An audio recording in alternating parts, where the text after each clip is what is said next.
Lundi 6 novembre 2023, direct de Kinshasa, la capitale de la République démocratique du Congo, sur les antennes de Congo France TV. Batata, Bamama, Mbote na bino banso, Peboye Malam, Nakata Manaka na biso, Parlons Congo.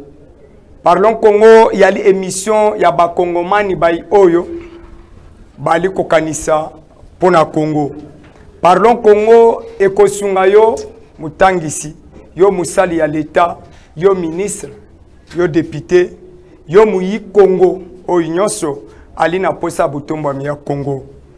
Merci pour l'encouragement na bino, merci pour la motivation et surtout merci pour la conseil na ba remarque na bino. On est là, tu es baké te bozela ki rendez-vous makasi. Biso est déjà. Nous sommes en direct. Tokoko telebino na ba bureau, na banda konabino. Nazela Mituka, Potolo Congo. Merci na numéro 1 ya Congo France TV, DG Didi Dupumba. Merci pour na nyonso. Ezoyo bisike ezoyo miyona ngonga eye. Merci na CG. Merci na madame chargée au programme. Ce que bako zobiso kitoko na ndako. Bopesa merci na Christian Lolela. Antibal merveille. Bangonde basimbi la caméra, la régie finale, tu as Touré, Mukendi, Moussala Kitoko. Des sujets à l'ordre du jour. Oh, Toko Kabola Nabino, Mukolo Malelo. Et l'on a invité Nabiso, la gestion de la ville-province de Kinshasa.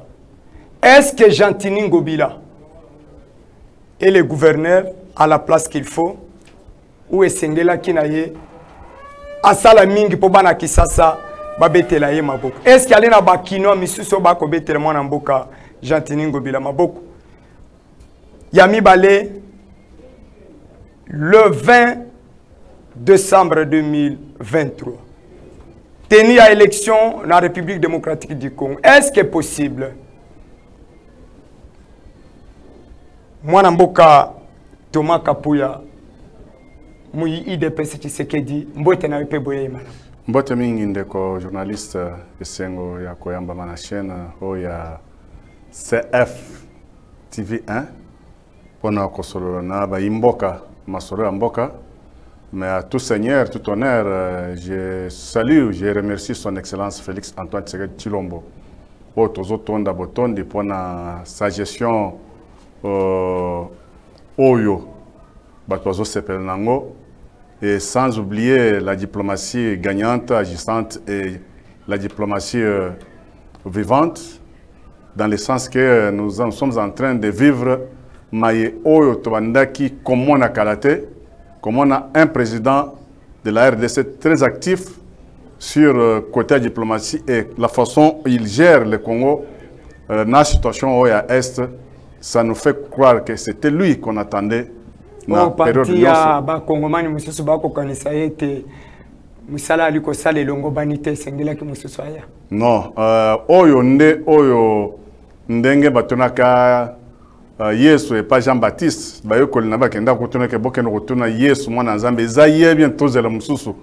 Et en réalité oyo azokamba biso lelo eza réponse. Eza réponse ya Oyo Nzambe atindira kibiso na Congo poke acha Congo na nzela alongola peuple congolais na boumbu oyo batikala kibiso epa bande kwa biso ya AFDEL na complice na bango Paul Kagame nde mutu oyo na 18 ans ya pouvoir oyo tukoleka oyo ya sénateur à vie Joseph Kabila Kabange.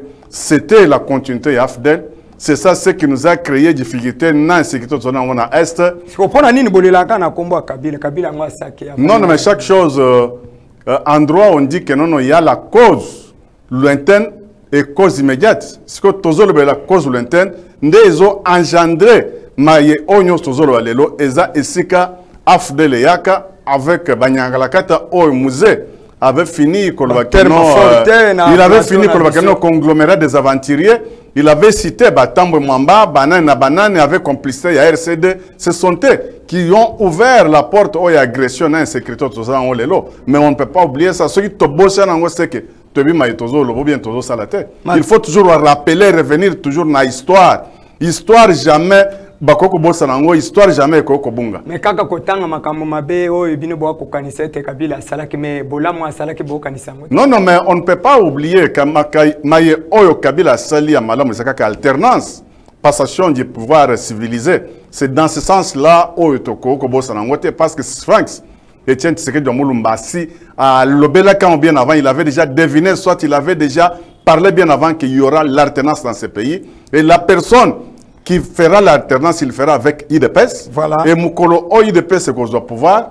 À Talissa, c'est moi qui ai la tête et qu'on a la histoire. Et par rapport à comment les gens attendaient mes tombe, tout ça, il y aura des ceci, les paroles qui avaient prédit, paroles qui avaient prédit par Sphinx, ne sera pas de nouveau pour nous. Merci beaucoup. Ezaki ka lolenga ko pesa mbote mais okoti na muzindo tokokota wana po tolobela Congo bayimbo ko ba kolanda biso na ngonga eye yali lolenga na biso ya kosala musala esengeli muyi o aye aloba abi mission ali nango ils appellent lolenga na ya ko pesa mbote to zappe en direct la chaîne YouTube ya Congo France au cliquer au s'abonner au commande pe biso longo numéro pe ezali wana na ngongo esengeli bokobenga bokokota pe en direct bo contribuer et non kofinga voilà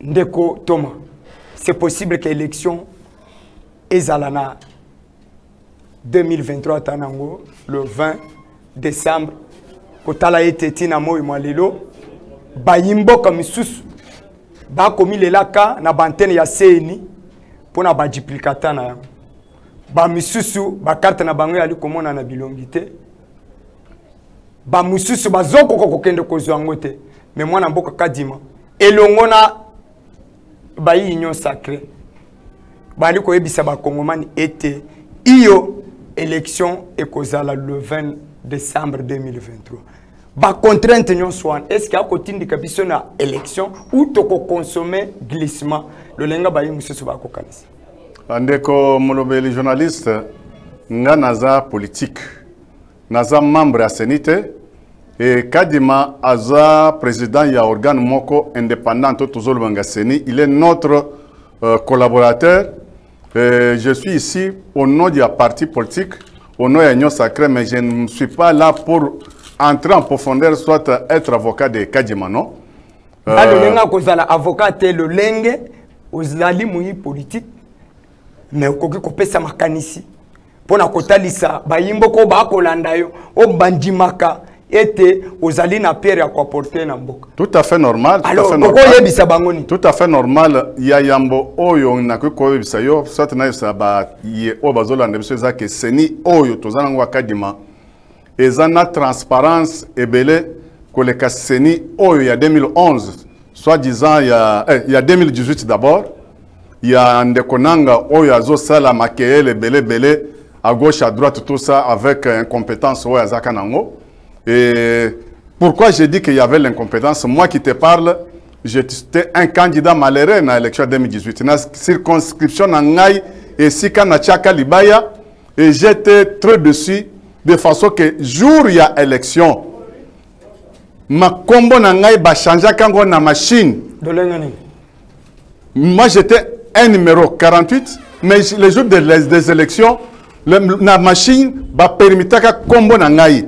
Mais ero na ye koye bango vers 12 heures. Ba permita ki kombo na yo na machine et pas nani. Mais c'est Corneille Nanga. Vous avez des preuves? Mais j'ai des preuves. Qu'est-ce qu'on a bureau Yasseni, total na valve o Yasseni, les numéros étaient toujours na ordre ya 48. Mais na machine, les noms étaient permis avec les numéros. Maintenant, j'avais manqué ya kozal lelo kota la Joe Biden Mbosso. Na kati ya l'Assemblée nationale. Joe Biden Mbosso. Oui, le président Mbosso, il s'appelle Joe Biden, le président Mbosso. C'est lui que je devrais être dans cette salle-là en train de faire des lois. Oyo, ils ont fait tourner Mboka. Non, non, je le salue là où il est, le Joe Biden, le président Mbosso, le président le plus intelligent. Parmi les tant d'autres, Balekana, dans l'Assemblée nationale. Non, non, il est très sage, très intelligent. C'est la sagesse, il joue avec la sagesse là où il est. Et j'ai été vraiment On m'avait causé du tort par Nanga qui fait le bro aujourd'hui. Et quand j'avais même demandé le président, il y a circonscription à l'occurrence à Chilenge, il m'a dit que non, c'est un problème technique. Tobenga, président, secrétaire permanent, Yakasai. Tobenga, il y a un problème technique à Kinshasa. Mais différemment avec ce que nous sommes en train de voir aujourd'hui dans Seni, Yakadima. Non, non, d'abord, ce qui est on va aller très loin. La carte, ça s'appelle la carte uniquement pour les élections. La carte pour citoyenneté. Ouais. À part Maréchal Mobutu, Oya Pesta, Papa Nabiso, la carte Oya Maputa. Ouais. C'était ça les cartes pour citoyens, pour les Congolais. Mais la carte Oignon Sozo Sala, c'est la carte uniquement pour les élections. Ce n'est pas une carte pour citoyens. Mais est-ce que d'abord, tu as d'abord ma carte, la carte Otozoaka en 2006. Na ba inscription aux na kati kona babanda ko tuna moto origine na ye district province collectivité na origine na village na ba carte 2006 oyo tozoka ye pas malu mais erosko to commune en 2011 ba longola ka ba inscription mususu na ba carte wana ils ont facilité infiltration na kati ba carte parce que na ba carte 2006 c'était difficile. Ceux qui ont origine village natal, il est d'origine de collectivités, localités, districts et ce qu'on sort. C'était ça, de belles cartes qu'on s'attendait qu'avec cette carte ici, il n'y avait pas tellement beaucoup de tricheries. Mais la carte à 2011, vraiment, Ezaka, vraiment, Maomingi. Et pour te dire, même cette situation-là, héros. Mais il y a quand même, il y a en 2011, 2018, Bilongue, mais il y a Kadima expert. Oh, tu as à l'équipe expert. Comment il y a eu Bilonga alcool? Non, non, mais les cartes c'était uniquement pour les élections. Mais à l'instant, quand on parle maintenant sur les problèmes des cartes, j'ai eu une information aux Zanet Balobaki que Seni a donné une information, soit le communiqué pour dire que l'Union soit la carte naïe et l'ongnaïe est un peu effacée. À Kende na bureau, il y a Seni Oezana commune Oyo à se faire enrôler. Bakope c'est carte Moussou Asika avec son identité. Mais c'est ça ce qui est en train de se passer. Moi je ne vois pas les mal. Parce que Moussou fait babon saka ba carte, Moussou Bilongwezaki ya Kolongwa, ba tiki tant que chacun a Kende na commune, il y a un bureau ouvert, il y a Seni pour que ba pèse carte Moussou soit sego bazo yenga duplicateur. Mais c'est une facilité. Oui. Est-ce que c'est vrai que l'élection est causée le 20 décembre 2020? Bon, dans notre niveau, il y a eu des PES, niveau il y a Union Sacrée. Nous attendons que même demain, le 20, le 20 décembre, même les lois les 6, même le 10 novembre, sans que campagne salema, sans tout token d'élection. On a qu'une seule personne que les Congolais attendent. C'est le fils de Sphinx, son excellence Félix Antoine Tshisekedi Tshilombo. Il y a Yambu Tokoma va voter. Totala, Mikolo Oetikali. Puisque selon Seni, qui était le 19, lancement officiel, il y a campagne électorale. Mais toi, le Komona, Bao Bazaba candidat, Kokota Kobima, Kopesa Kaba numéro dans Kouz. Bon, j'ai vu une image, il y a Séoul, na Corée, Kuna, Oyo, Seni Azola, qui se commande, il y a un kit, na ba bulletin ici qu'on sort. Bon, je ne sais pas, ba matériel là, Seni, on essaie combien c'est comité, tous la Seni. Commande-t-il les lots? Bon, c'est, l'image mais la Seni nous a prouvé qu'il y a eu des commandes, des kits et des bulletins. Et si hein? Non, ça je ne peux pas. Ça, on est à secret et cuisine interne à Seni. Nous nous attendons que ceux qui Seni à Monique, non, non, jour oyo, soit calendrier naé, et koki samite, à quoi personne n'ingisse pas, politique, ba fanda, ba solo, ba yeba, ceux qui t'ont payé une semaine, ceux qui 2 semaines, ceux qui 3 semaines, ceux qui 2 mois, ceux qui 3 mois, par rapport que mon ami et Salemana Nenge Oye Sengeli, et nous attendons la Seni, c'est la Seni, c'est le Seni qui est réhabilité, il y a coupé ce réponse favorable na après ce programme, c'est ce qui se passe. Mais à mon niveau, oui, je ne peux pas te dire que ma poneme ko sale même ko sale matin, soit le 19 novembre, tu reçois la campagne, tu reçois la terre parce que j'ai des réserves de répondre na mutuna oyo le Congolais, le Congolais, dengmona ba Congomani bans. Kota la magam dengi zali ko kendel. Non, non, moi je suis aussi candidat. Ngapé naza candidat. Naza candidat, na circonscription, il y a Kolwezi ville. Oui. Bon, il y a un autre naza pe candidat, il y a circonscription, il y a Kolwezi ville. Naza prêt que toi, comme le 19 fois, na ba pesca ningisa pour na secteur nanga na battre campagne. Hein? Vous assurez que Kolonga. Oh là là là là là.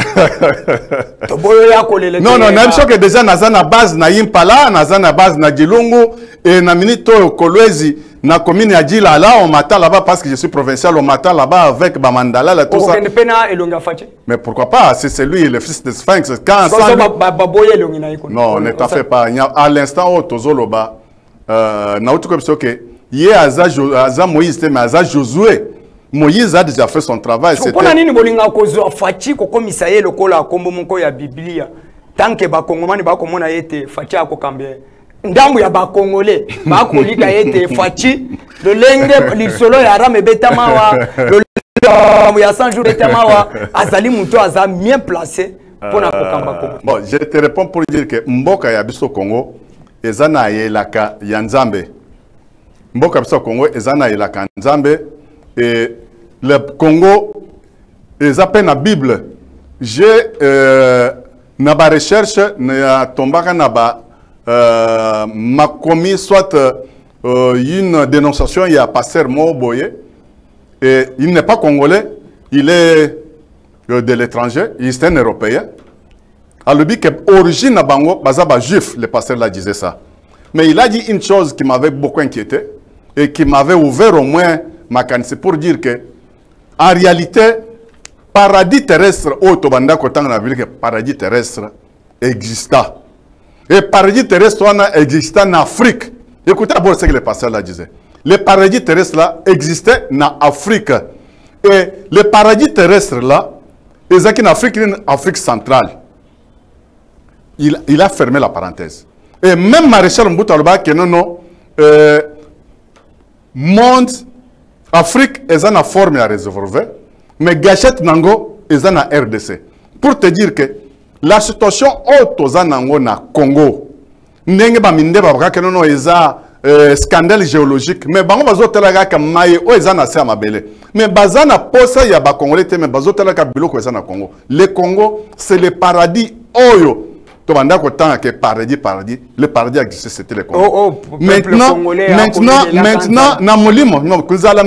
c'est la mauvaise politique occidentale qui nous agresse, qui nous impose.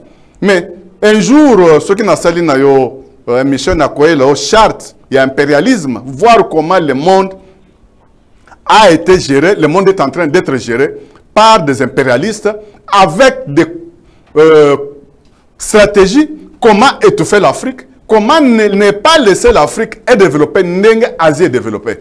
Parce qu'aujourd'hui, l'Asie est au-dessus, il y a l'Amérique, l'Asie est au-dessus, il y a l'Europe. Maintenant, si l'Afrique décolle, et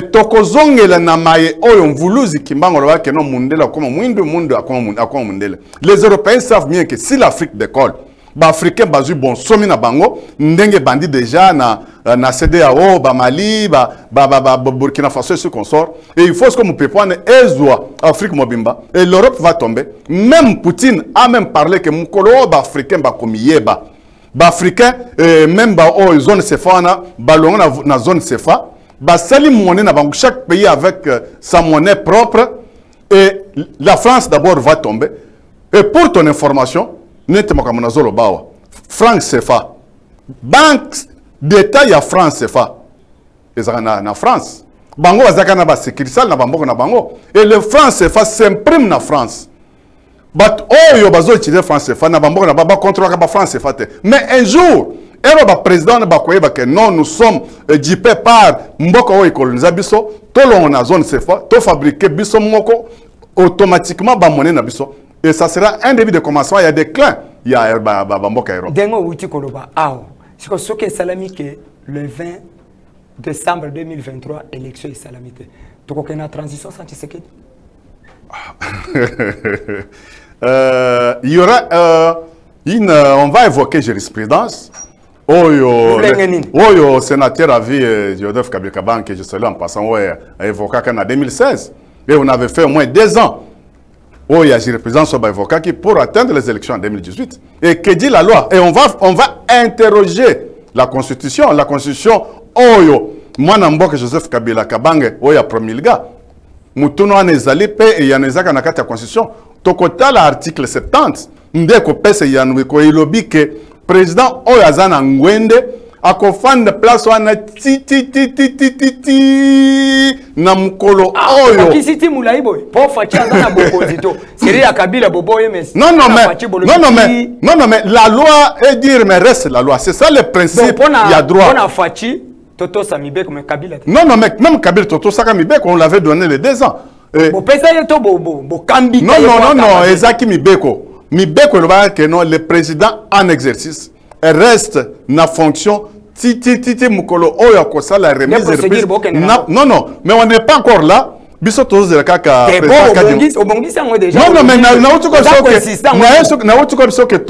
moi je suis un juriste, je suis un homme de la loi et rotuna kingai mutuna ya mibeko ndenda l'action mibeko ce que tolingi tolo ba réalité oyo applicabilité dans la terre tolo bela on mena mibeko ndeska na zonction que article 70 alinéa 2 il y a constitution et pesi déjà ningisa ya mutuna otuningai et le but que président oyo azana ngwende akofanda timkolo oyo maponami salami a salaire reprise na président oyo non après maponami après maponami alors na quand ya que tokei maponami te totikaka na oyo 2018 to comité le 20 décembre 2023 tokei élection te ce qu'on a tanyo soana mais Aza toujours président Fandika Nangwenda Zozereka a sa remise de reprise na président Oyo. Donc vous avez déjà na mabongisi yake azala wana élection. Non wana eza mubeko likonzi ya mboka nde lobi boye. Eza tsekedi te eza ngai te eza yote eza nde mubeko likonzi lobi ke président Oyo aza na ngwende akosa la remise de reprise na président Ndenge Joseph Kabila na fils de Sphinx son excellence Félix Antoine Tshisekedi Tshilombo. Basalaki alternance pacifique c'est dans le même ordre d'idée nde mayoane ko salema. Na otala lokola ke makambo ezo bongisa masese po ke fachi azala wana umela ndenga bayembela kaye beton. Non mais keba mupanzo e Fayulu Katumbi Sesanga bakondima te po bango pe bazolinga bakende élection po ete Tshisekedi alunga bango bazwa. Non mais olobi mabe ndeko na ngai soki oyebaka maye oye bombani na mitema ba congolais okoko tanga ba kombwana te komboni na ta ba kombo tangi ba Katumbi ba Sesanga ba candidat ba candidat mais baza ba fretin comme dem bazo na ndakala bazo na français fretin na lingala bazo bandakala bazana maye oyo bakoki ko nango des accusations soit ko maye oyo bakoki ko la peuple asikate Fayulu il était député provincial abimisa ta mubeko moko te ya oyo ekoka ko kende ordre ya ko satisfaire peuple Fayulu aza député national mais Akimi ba voter comme député national ba voter comme député national afin de na assemblée nationale ko abimisa mubeko et Katumbi olobi azaka gouverneur na Katanga pendant 2 mandats neti bandiye kimbutango ekasanji na honorable Paluku mais atika Katanga Katumbi balela ye kuna zonga ta na Lubumbashi comme gouverneur par exemple mais même gouverneur aujourd'hui maye oyo salim na Katanga et pas Tozobengo Wandani Jacques Kabula ndenge azosala na Katanga c'est différemment avec la gestion de Moïse Katumbi ndenge Marie-Thérèse Masuka azosala na Luala Balelo et que sani na ndenge président Biso Mazembe Katumbi banda osala parce que d'abord lui parce que lui yeko to azaka na grand Katanga il avait tout avec lui.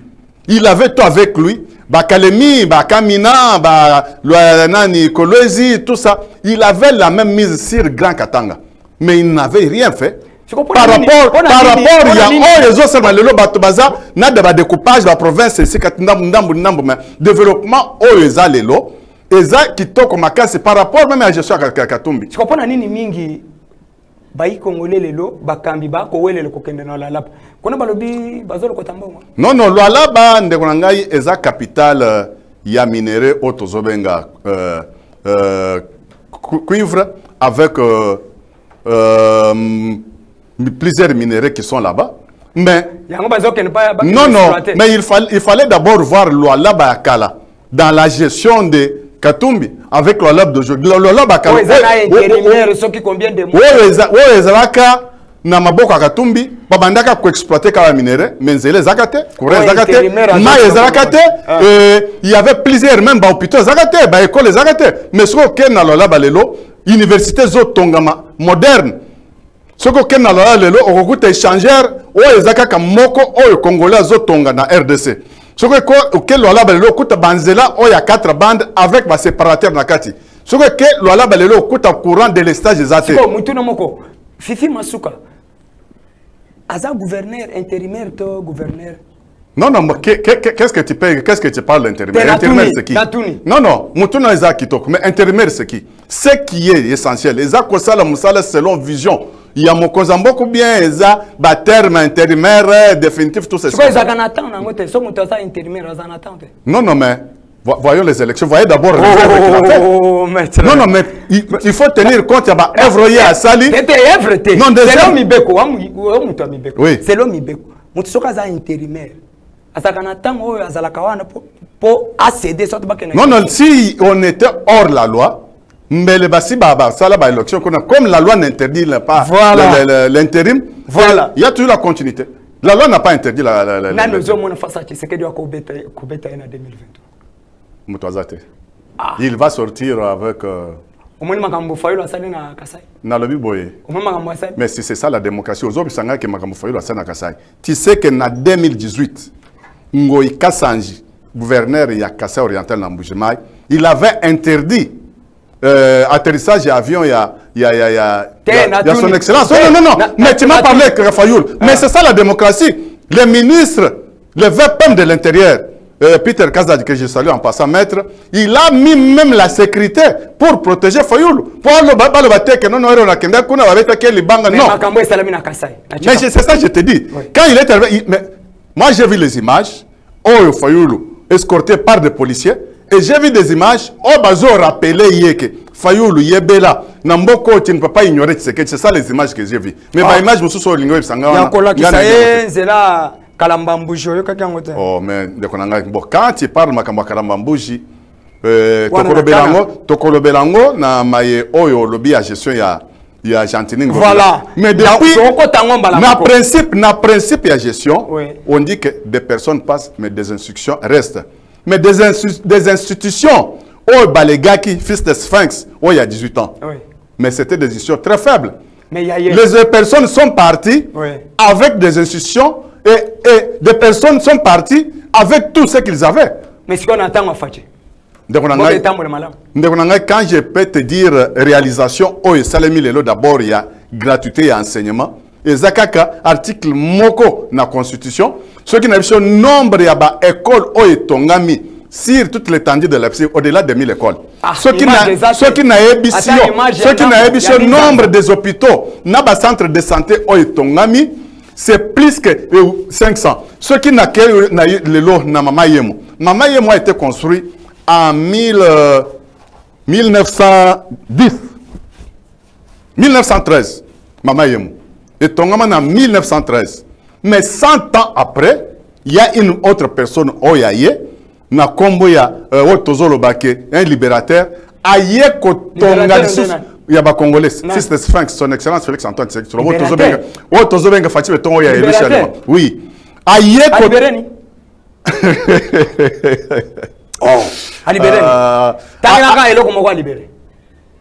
Bon, nous sommes dans la guerre à Est. Mais laisse-moi te parler. L'agression que nous avons à l'Est. Maître, au lobby Aza libérateur. Libérateur. Aujourd'hui, au moment où nous parlons. Non, non, Facha libéré Est. Mais laissez-moi te parler, non? Voilà. Le auto zoloba, ba Congolais oyo, bazola nangana Est, bazo se sentir que baza déjà na facilité à se faire libérer par rapport à ndenge bazaka étouffé na cage, bazaka emprisonné à ciel ouvert et bazaka infiltré et bazaka na ndemoko babanda ko bombango tong midi poko. Aujourd'hui des langues se délient à l'Est et tout le monde est censé yako se sauver et qu'on se dégager na banyarata oyo bazaka batoma ben à Est. Et cette liberté là, ça donne déjà souci ya ndenge bandeko na biso tozobenga ba wazalendo bakosi ko côté le malelo pour se débarrasser avec des personnes des mercenaires, des terroristes, des génocidaires. Ba wazalendo ba telemi po ba libérer. Ba libérer Mboka. Non non, FARDC azana ba accord auto signaki ya Luanda avec Oya Nairobi. Oya l'équipe ya ba Congolo ba. Non mais la situation ya est il y a une vaste complicité. Voilà. Complicité interne avec externe. C'est quoi interne banane? Interne, banane. Brassage, mixage, intégration, il y a des rebelles avec des étrangers, il y a des services, il y a des entreprises publiques, même la police. C'est ça l'interne. Parce que nous avons plus de 10 000 infiltrés dans la armée, dans le service, il y a renseignement, il service de sécurité. C'est cette infiltration-là qui nous a facilité, qui nous a, qu'est-ce que je peux dire, c'est ça qui nous a déstabilisé. À chaque fois, le gouvernement prend une décision quelconque pour s'attaquer à telle ou telle chose, cette infiltration-là directement donne. On a Oignon Solobi pour l'Est, Yango Bengi Fachi, libérateur. Non, non, mais c'est un libérateur congolais. Deuxième sujet, je suis en ville-province à Kisasa. Kisasa propre. Kisasa Bopeto. Gombe propre. Kin espoir. Projet ni Koko Bongisa Kisasa. En réalité, dans la période où il y a 18 ans, dans Kisasa Lelo, il y a un très grand changement. Changement? Il y a Makassi. Oh, Kisasa Lelo a Elengi. Kisasa Lelo, Eza na Elengi, koleka Kisasa Oyo, il y a 18 ans. Bakino Bako Yoka. Olobi Kisasa Oyo, il y a 18 ans, il y a li Mabeme, il y a 4 ans, il y a li Elengi. Eza Elengi Makassi, Kisasa Oyo, il y a Lelo. Nikolo Kezando. Mais je te dis, mais quand on a parce que ça, moko y a ba œuvre oyo Kinshasa kozala elengi par rapport ya zando oyo tozaka nango ya ba anena ba ane. Ceux qui ont moins mazando. Non non mais non non, c'est nzela wana ozo mazando ba kosalango dans quelques jours rekosila européen bazo inaugurer zando. Ah. Oui, dans quelques jours bazo inaugurer zando d'ici mois de décembre. Na banzela nyoso ezana nzinga zinga ya zando, ça sera asphalté pour faciliter entrer na ba sortir à Mitoka. Là ne t'en fais pas, wane zama kamami. Ah wane koya. Ouais, non dans quelques jours. Oza lokola muntu abando le bela ville province ya Kisasa mais ba ko beba. Non. On a yoka lokola okoti makambo. Non, non non, on peut parler na gestion à ville de province, ville province ya Kinshasa. Bisika mususu ya mabe eza ebele, mais il y a esika ya malamu, il faut te mettre en haut c'était hein? Zando, il y a ce que côté marché moderne, marché moderne avec qu'est-ce que je peux dire, naba parking, Zando to morga na poto nde oyo et kozala Zando. Il y a mis d'ici décembre, dans un mois, parce que nous savons les autres salles tongo me dit non stop. Et là quoi mi balé ya Kinshasa eza kitoko, nzela oyo ya Bongolo. Oui. Kasavubu na yolo médical. Oui. Et ndenge basali pona ndenge basali nzelwana, ça fait des années. Cette route là n'a jamais existé. Nzela oyo. Ya Selembao, nzela oyo ya Mariano. Oui. Lobby dimanche na banda ko kanzelwana, lobby dimanche nde na kota ki nzelwana, na bandela ngo na bypass côté ya Mongafula. Na matiti na keko ma victoire. Mais je ne savais pas que ba érosion oyo ero bazo mangana moto nazo tout petit est-ce que place ndesika ba région mais vieux ndesika ba région zaka yangoti comme on te voit tout le temps na média kendo pèse le message que ba ye oyo bazo l'incosta la campagne ba le quel côté connaître ba ko mabe afati sinon mbebe kozala ça c'était le message non mais par rapport à exploit par rapport ya maye oyo ba congolais oyo banda ko fanda ko bazaka minimiser bazaka vraiment considération qu'on a considération te na maye oyo ba moni ba maburu na ba mabenge nyoso zakona asphalté et banda ko nyoso zu valeur et je te dis que esengo oyo ba toazana na nzelona et sans oublier que ba chelpe bangona ba lampadaire vers 19h 20h c'est que eza vraiment fait pona nini bino bozaka ke côté songolo pakala soko lobi mabe ya Tshisekedi okoleka te bakobeta mais tango bando loba mabe ya Kabila wana Kabila non de konanga je m'ajoute pour te dire que le sénateur a vu nazana respect mingi et pas nae pour la sincérité politique nae. Ah bon? Sincérité politiquement. Joseph Kabila. Oui. Qu'est-ce qu'il avait dit alors que la gestion n'a dit 18 ans Nazakana 15 personnes pour transformer le peuple congolais. Ce qu'on fait ça dans banque Bazan belé. Non, n'a pas tenté. Ceux qui n'attendent moi comme balé, bah oyo, ceux qui n'attendent pas mais pourquoi tu nous as pas cité? Bazan belé. Ce qu'on a belé on basani. Mais nazo tangelo ba œuvre onzelo a selembao et mzela oyo et sali tournon moins 5 communes. Nazo tangelo pont. Oh ya nzelo ya Mariano, tout ceci qu'on sort. Oui. Mais nous avons ceux qui ont ligné tout le pont à Bilembo, ils ont belé. Mais là où on peut reprocher Ngobila, ils ont pont à Bopeto, comme tu venais de dire. Pour la Bopeto, il y a ville province à Kinshasa, salubrité, là où il n'a pas réussi. Mais il a fait beaucoup de choses. Comme Moussala Nyo son moutou, imperfection, ils ont raté. C'est là où on peut parler de lui que non. Pour salubrité, là où il n'a pas réussi. Mais il a plusieurs œuvres. Oyo, batu balinga te, ata soko zana keto, mais par rapport à maye oya sali zaibele. Par rapport à prédécesseur naye, à kenda côté à côté à campus kuna netozo kende kinde la moni kaka érosion moko moko yo et ko bonga ressuscité. Mais c'est différemment avec Ngobila.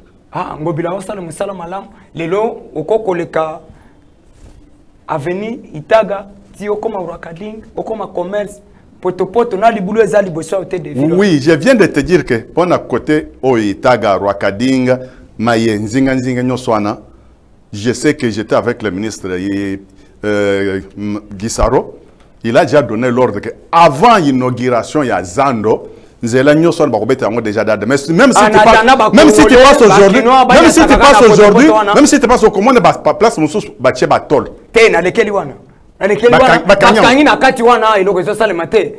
c'est ça ce que je te dis que d'abord, Moussale Kosa ne se pas battre sans qu'il y ait le devis, sans qu'il y ait déjà investigation. C'est un projet que Jantini Ngobila a lancé, qui est propre, a lancé Gombe Bopeto, a lancé qui est espoir.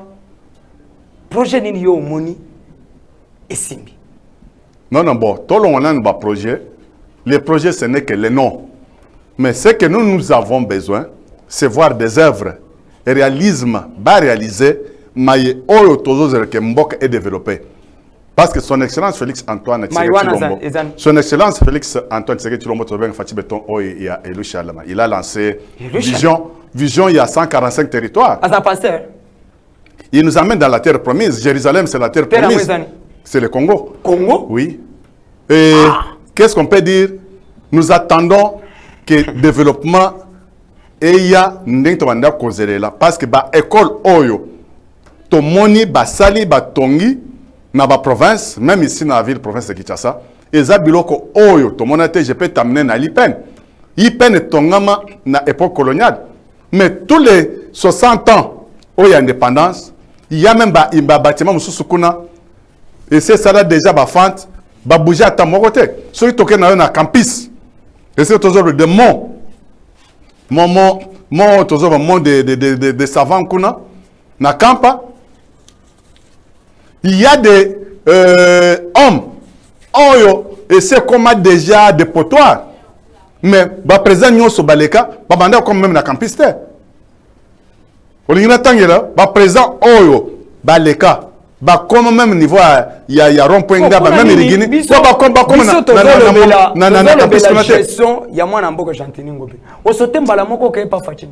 non mais je suis en train de te faire parce que ça mutuna na yonga nazo pese transfert mutuna na yo ngana tuni pona ngobila na yo kozo betela bakino ali solo oui yangobila na yipso ke ngobila asali mai ebele éclairage public autoza nango na limité oui et loko o ezangi na ba et loko o ezangi na ba éclairage public il fallait que service moko maintenance ezala pour faire le suivi à chaque moment oyo ba contrôler na butu ba minda oyo ezana ba problème que ce service là soit là matin soir ezala vivant pour que baba nikolandela ba minda oyo ba installa. Je te donne l'exemple facile.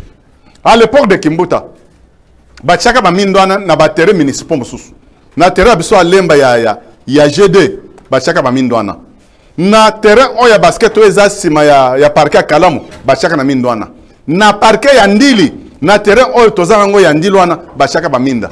Mais quand il n'y a pas de suivi, ça ne sert à rien. C'est dans la même ordre toujours rappeler Gentini Ngobileke. Il faut service ya maintenance ezala et bandako gérer et bandako servir ba minda o nyonso éclairage public wana ba lampadaire wana o ezopelate bazala toujours à mesure ya corabilité ngo à tout moment que minda ezala kaka neti échantillon mais ezopelate mais pour minda ezali et toujours zela que ba esika ba chaka ba socle ba minda mususu ba kende noki lo mangulo siro ba cha ba poto mususu par exemple côté monga fula et si consort pour que ba poto ekota minda pe nous avons besoin de ça. Voilà, tu as encore rappelé bino que mukolo walelo tout premier numéro ya émission na bino parlons Congo.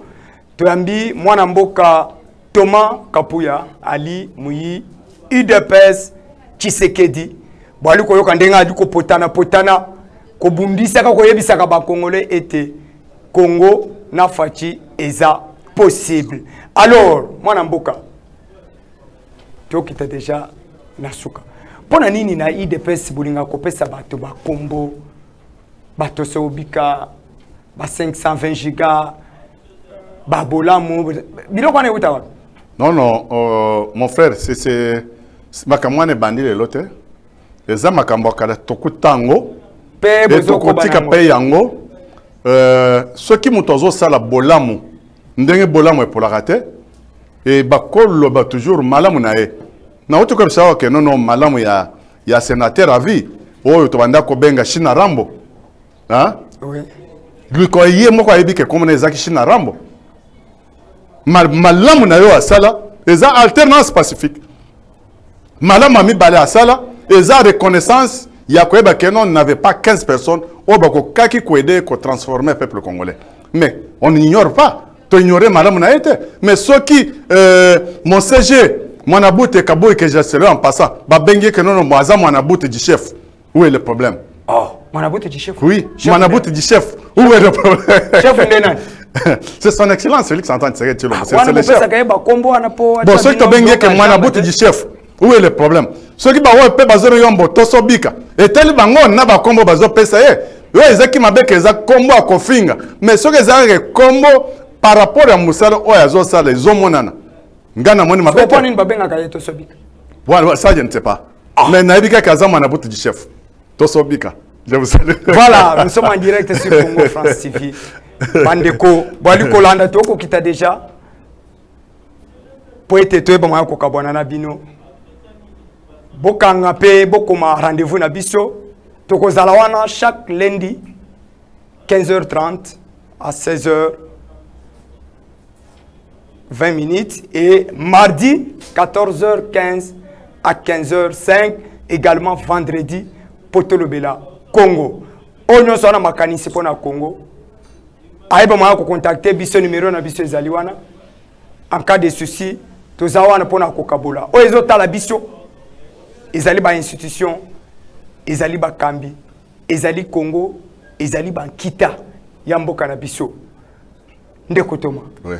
Okoyebisa ba Congomani nini na ba kino en particulier ba kolandi o mukolo malelo. Bon nazo sa Congo que malobezami balé. Oyo Musée Laurent Désiré Kabila Tikalebiso pour dire que jamais ne trahir jamais le Congo. Il a balboso. Yami balé 5/7 ce que dans Mulumba il s'agit que prenez-vous en charge. Tous les tech que non ba américain, ba chinois, ba thaïlandais, ba pakistanais, na ba malgache, ba koya ko bongisela biso Congo. Non, biso moko bana Congo. Tous à la cima, il y a son excellence Félix Antoine Tshisekedi, c'est lui qu'on attendait à la place qu'il faut par rapport à Sousso Tozangi Nango, Yassir Sango, Alongo la biso na maye oyo Tozangi Nango ya Boumbu à ciel ouvert, esclavagisme tozaki nango. Et il n'y aura pas une autre personne qui viendra avec un discours. Il y a des choses qui sont na poto poto. Nandeng déjà comme on est que nos terres promises déjà ils angwana. On est en train de voir que on est déjà dans les bons. Dans quelques jours, et il y aura des sourires auprès des Congolais par rapport à Maï où il vivre des années et des années. Voilà. Dengana lo bakaete babanga kamunene ya kwanga na makasa na ngote. Kasi fungola kwanga utala na kati umona munene nango. Ndio uko kanisa yete na kolia kwanga oyo na kotonda to esengeli na bakisa mususu. Soki to komi na banda kuna bino boye ba ete si ma caméra to zaki na Christian Lolela. Et puis na Antibal merveille. Na régie finale bopesa merci na Touré Mukendi. Kolika ete nzamba likolo abatela biso. Abatela Congo. Tomonani lobby na 14h15 matondo mingi.